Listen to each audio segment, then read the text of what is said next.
প্ৰথমতে আমি সংবাদ মাধ্যমৰ প্ৰতিগৰাকী বিষয়ববীয়াক ধন্যবাদ জ্ঞাপন কৰিছোঁ। আজি গুৰু পূৰ্ণিমা এটা বিশেষ দিন আৰু এই গুৰু পূৰ্ণিমা বেদব্যাস আবিৰ্ভাৱ তিথি হিচাপে পালন কৰা হয় আৰু সাধাৰণতে জৈন বৌদ্ধ আৰু হিন্দুসকলৰ এটি ধৰ্মীয় উৎসৱ হৈছে গুৰু পূৰ্ণিমা। আজি কেৱল অসমতে নহয়, ভাৰতবৰ্ষতে নহয়, ভাৰত, ভূটান, নেপালত বিশেষকৈ এই গুৰু পূৰ্ণিমা পালন কৰি থকা হৈছে। আজিৰ এই পবিত্ৰ দিনটোৰ বিশেষ কেইটামান অৰ্থ হৈছে যে আমাৰ ধৰ্মীয় জীৱনত সদায় গুৰুক গুৰুত্ব দি থকা হৈছে, আধ্যাত্মিক জীৱনত সদায় গুৰুক গুৰুত্ব দি থকা হৈছে।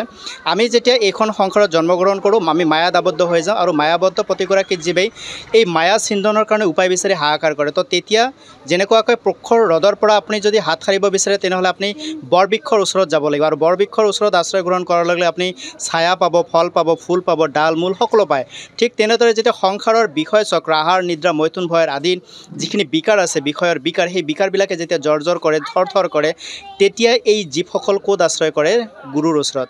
আৰু সেই গুৰুই তেতিয়া নিজৰ জ্ঞান আৰু গুণেৰে প্ৰতিগৰাকী জীৱৰ মনত থকা অন্ধকাৰ দূৰ কৰে আৰু আত্মাৰ লগত পৰিচয় কৰে। আৰু এই আত্মাৰ প্ৰশান্তিৰ লগত পৰিচয় হোৱাৰ পিছত প্ৰতিগৰাকী ব্যক্তি নিজক উপলব্ধি কৰিবলৈ সুবিধা লাভ কৰে। আৰু সেই গুৰুৰ যিটো পৰম্পৰা, সেই গুৰুৰ পৰম্পৰা সেই বেদব্যাসৰ দিনৰ পৰা ইয়ালৈকে নামি আহিল। বেদব্যাসে স্বয়ং নাৰদক গুৰু মানি তেওঁ শিষ্যত্ব গ্ৰহণ কৰিছিল আৰু ভাগৱতৰ দৰে মুকুতি শাস্ত্ৰ এইখন সংসাৰত দান কৰিলে, যি ভাগৱত শাস্ত্ৰ মুকুতিৰ পৰম মাৰ্গ ভক্তিক আশ্ৰয় কৰিছে। ভকতি মুকুতি পদ নিদানা সেই গুৰুৰ মুখে নিশ্চিত। আৰু গুৰুৰ আকৌ ডাঙৰ অৰ্থ আছে, বহু আধ্যাত্মিক অৰ্থ আছে। সহজ ভাষাত যদি কওঁ, গুৰুৱে গুৰুত্ব আনে জীৱনলৈ, গুৰুৱে গুৰুত্ব আনে সমাজলৈ, সময়লৈ, অসীমলৈ। আৰু এই গুৰুৰ গুৰুত্ব প্ৰতিগৰাকী জীৱৰ মাজত নিহিত হৈ আছে, সেই জীৱে উপলব্ধি কৰিব পাৰিব লাগে। আজি বাক্সাৰ ডিষ্ট্ৰিক্ট আজি আমাৰ 4 বছৰ আগৰ পৰাই পালি অহা আজি ৪ৰ্থ বৰ্ষ গুৰু পূৰ্ণিমা।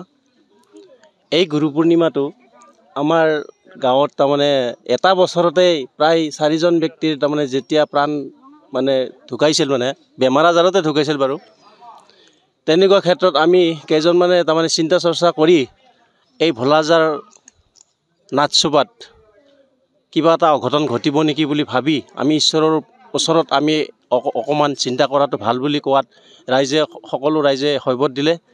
এই হৈবত দিয়াত আপোনাৰ এটা নিৰ্দিষ্ট মানে কাৰ্যসূচী আমি উৎপত্তি কৰিলোঁ। সেইটো হ'ল আমাৰ গুৰু পূৰ্ণিমাকে আমি ঠাৱৰ কৰিলোঁ, কাৰণ যিহেতু আমাৰ সনাতন ধৰ্মৰ গুৰু পূৰ্ণিমা।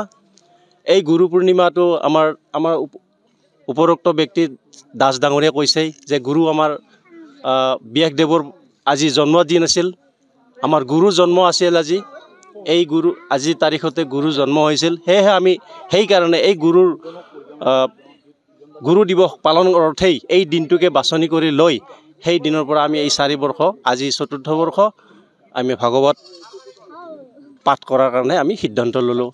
আজিৰ কাৰ্যসূচীত ৰাতিপুৱা আমাৰ হৈ গ'ল আমাৰ বন্তি প্ৰজ্বলন, দ্বিতীয় কাৰ্যসূচী আমাৰ পতাকা উত্তোলন, আমাৰ ইয়াৰ পিছতে তৃতীয় কাৰ্যসূচী হ'ব আমাৰ ভাগৱত শ্ৰৱণ, তাৰ পিছতে ভাগৱত ভ্ৰমণ, অৰ্থাৎ ভাগৱত মানে ভ্ৰমণ কৰিব, গাঁৱে গাঁৱে আমাৰ পদূলি যাব।